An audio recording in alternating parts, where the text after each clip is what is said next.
give here. What? Yeah, we got here. We just. No, did you give the heat generation here? Oh yeah, that's where we put it. This is not because this is assuming that like the heat generation is only on the outer surface and it has nowhere to go, so it will just like remain there and it's not going to affect at all. Yep. So where did you put it again? In the cell zones. Cell zones, if you go to the channel, cylinder, you edit here. So if you don't give anything, default it looks like this. You select the material, which one you want, and then click the source terms. And then you have to go to the source terms tab here. Edit. And just like once you increase it to 1, you can give it like as a constant number for 5,000 Okay, perfect. That's odd. Residuals have to be set to 10.6. I wish you told me that 5 hours ago. I was working on it. She's like, oh wait,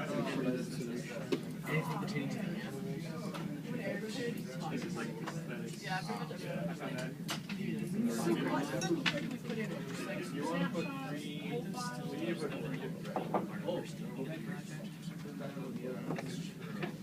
Okay, perfect. Thank you very much. got a couple questions regarding everything that there's.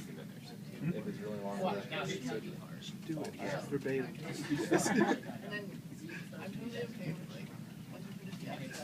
You can stop me if you want to. That's what I would do.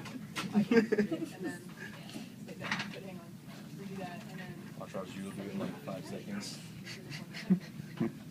Copy paste so it's done.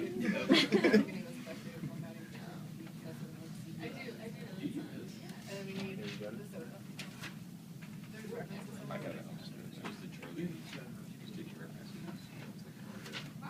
Soda, but I have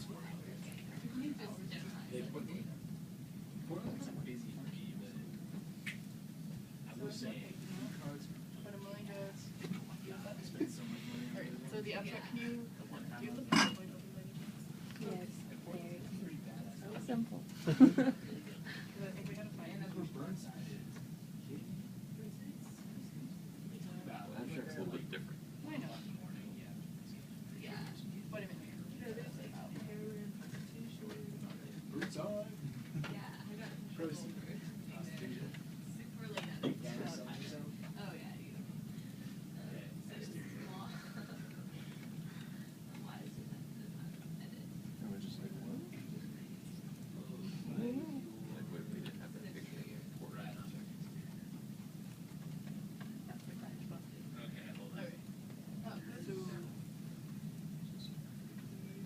So should we say?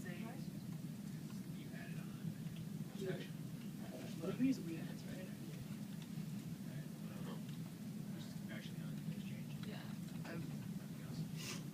Jonathan, you're allowed to use we in the abstract, right? I think we are because we are a team. Where do you put the team? Because I just remember you weren't allowed to put the N except for the abstract. Team. From chocolate, right? Chocolate doesn't like we or anything. But weren't we allowed to do it in the abstract? I don't know. Joe ended up putting we in places anyway, because he thought we could. So I'm not sure if we're actually allowed to do that.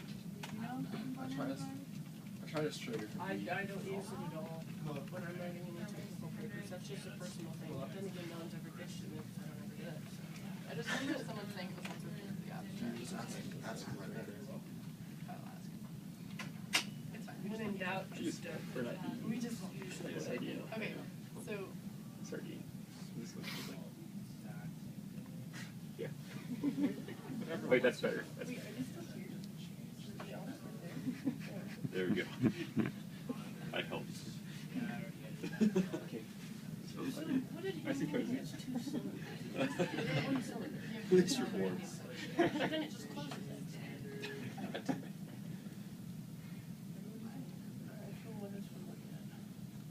Anyways, so our Kind of a introduction. bad view angle. No, I can see it perfectly. The introduction should be. Yeah. There's competitions. It's so easy when you do everything. There's a competition.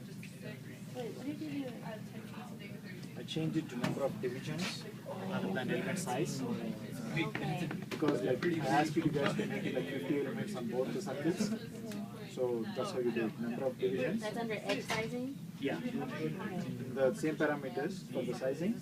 You can change it. Usually it will be the edge size, the default one, but you have to change it to the number of divisions. Business model.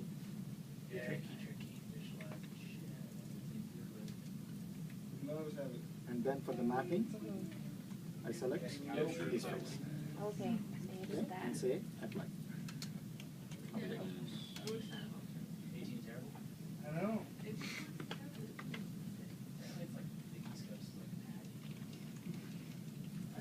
Yeah, I just stopped going. Give me something. Good. I was gonna fail. So I was Okay. all sad. That's kind of what we I was like, why am I That's good. That's how there's no chance at all. It's just so funny. But then I was like, there was like a lot of chance. Because I just thought the fine was like the 9%. All right. So I'm doing the fluent one. So choose the double precision.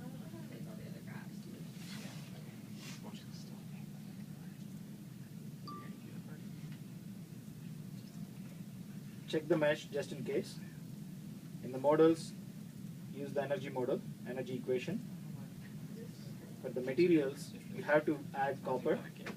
So go to the Fluent database for the solids. There is copper already there. So copy the material, but you have to change it, the thermal conductivity to 50. So 50, change, close. Then you can see copper and aluminum both coming in here. And then you have to go to the cell conditions. You have to have two materials in here, a solid and fluid separately showing here. If you did not define them as two different materials in your design itself, it will just show up as like one single material here. So you have to do that on the design side before even doing the meshing. So for the solid, we have an internal heat generation which we define here. So edit this thing and make sure you select copper, not aluminum. And then if you click on the source term, the tab for the source term, it gets activated. Here, edit, create one source term at a constant value of 5000 watt per meter cube. For the channel, the default material is already air and we don't have to modify anything. So just leave it like that. The boundary conditions, the only boundary conditions you have to give is inlet, which is 0.05 meters per second at a temperature of 298 Kelvin. And the exterior, where you are defining the convection, 10 watt per meter square Kelvin, free stream temperature of 298. You should not define the heat generation here. This is the boundary heat generation. This is not what we want. Everything else is automatically taken care of. You don't have to change anything. The default values are already in there. And then the next thing is looking at the monitors, changing the residuals to 10 power negative 6.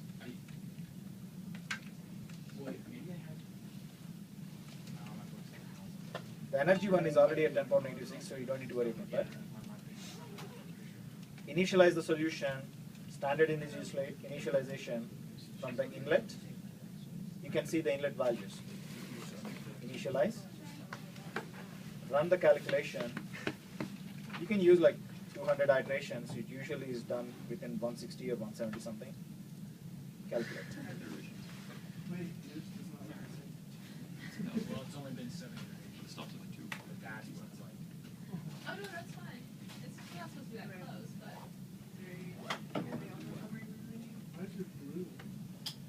You want to make it state of the art. I'll just wait until for 10 power negative 3, not 10 power negative 6, and stop the calculation. It was going like it's already a thing. But you have to make sure that the solution is converged. All these lines will go below 10 power negative 6, and that's where the solution stops. So basically what the software is doing is, it's trying to calculate the conservation of mass, conservation of momentum in 3 different axes, and conservation of energy in every element, and make sure that the errors are falling below 10 power negative 6. So that's why it is doing multiple iterations for each calculation.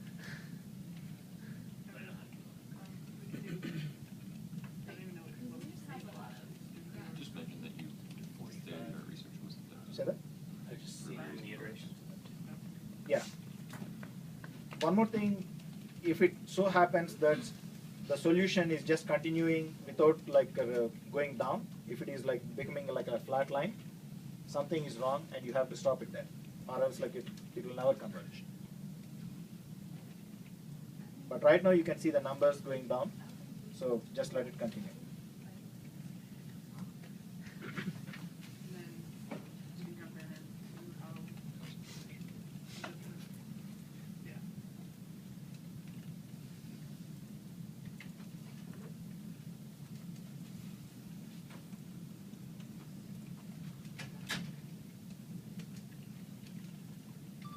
Alright, I'll just stop here.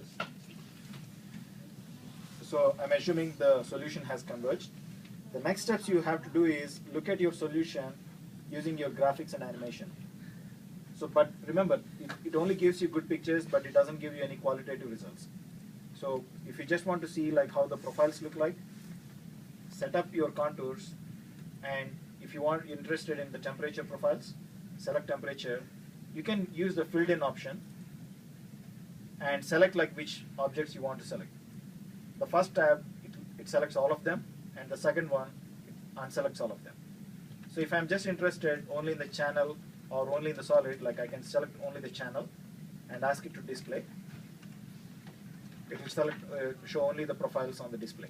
There is one way you can maximize this view here. If you go to the view and ask it to unselect the embed graphics window here, then it will create in a bigger one. So you can maximize this and take a good screenshot of it. So if I select all of them and ask it to display, this is what the temperature looks like. Essentially what it is telling us is like this whole cylinder is pretty much at like the same temperature. It's almost like behaving like a lump system. Okay, so but in the example I gave you guys, like I showed like only one plane where the temperature profiles are defined. The middle plane, if you want to get like a picture like that, you have to create that particular plane, a middle plane. Right now we don't have that middle plane. I can create the middle plane using the new surface function here. So creating a plane, a new plane. Remember, a plane has to be defined with 3 points. So I'm defining 3 points, 0, 0, 0, 0, 0, 1, 0, 0, and 1, 0, and 10. So basically this is defining one of the middle planes I can get. I'm just calling it as a mid plane, ask it to create. So unselect all of them and just select the mid plane and ask it to display. You can see the temperature profiles coming only on the mid plane. And also in my example, I have the whole cylinder as like an outline coming on that. You can create that also in your Fluent here. So in order to do that, you just select the draw mesh, and when you got the meshing window here, select the outline and select only the exterior. Basically I'm selecting all of them and unselecting the ones I don't want in here. So I'll just select and select the main big ones and ask it to display once. It will show you how it is going to look like. You can modify it if you want, but then if I'm satisfied with this, I'll say close and then go back to the original contour window and ask it to display by keeping this one checked in. So if you ask it, it will show the cylinder as well as the temperature profiles you want. I mean, these things are like good for taking like a good snapshot of it. And similarly, you can also draw the velocity vectors. So I'm just drawing the velocity vectors in the channel. That's all I have anyway. There are too many velocity vectors in here. There is a way we can modify that. You can skip some of the vectors, say skip 10 of them. And then it will be slightly better, but you can skip more also if you want. Say I'm skipping 50 of them, and I can also scale these images. And in scaling them, I have to make sure that the vector go to the vector options, ask it to make it to a fixed length, and you can play with the scale head if you want. I'm just choosing like a random number of 0.3, apply, and come back here. And if I just leave it like as a 1 and ask it to display, this is what is going to happen. two big vectors coming in there. So you can just like reduce the size by scaling it to say 0.25. Maybe they are still big. Yeah. So 0.05. So this is slightly better, but you can maximize these things like this one here. And put the graphics window.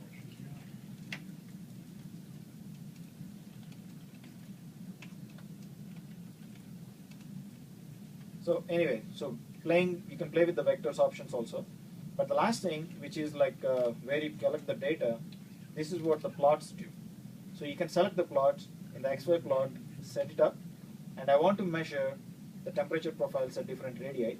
So choose the temperature, and remember you are trying to measure in the axial direction, which is in the Z direction in this particular geometry. So your Z has to be 1. And then I want to the temperature profiles at different radii. That means like different lines along the axis. I have to create that particular lines. I'm creating the lines using a line command here. So starting from at a radius of 0.25, y point is 0 and 0, a radius of 0.25, y point is 0, and length of 10. I'm just calling it as line 25. Create. Similarly, you can do for 375 also. ln 375 and 5. So all of them just like do it like one after the other. Line 5. Create. So once you created 3 lines here, just look at the plot. You can see the temperature profiles going in. But right now you are not seeing any values there. It's just like a plot. You can put the plot as it is, but if you want the values, a better way of doing it is write to a file and ask it to order the points. Writing the file, it will just like write down an XY file. Just give some name. So LNS. Okay? And come to your desktop.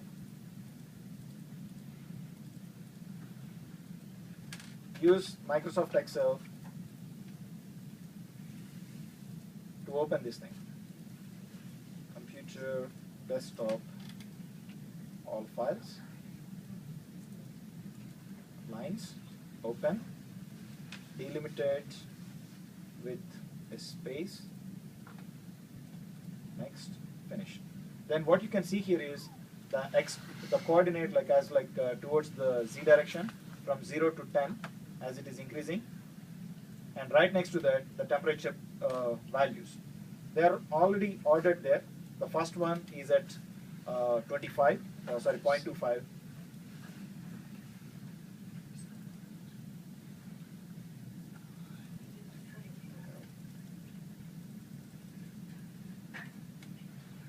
Oh, come on.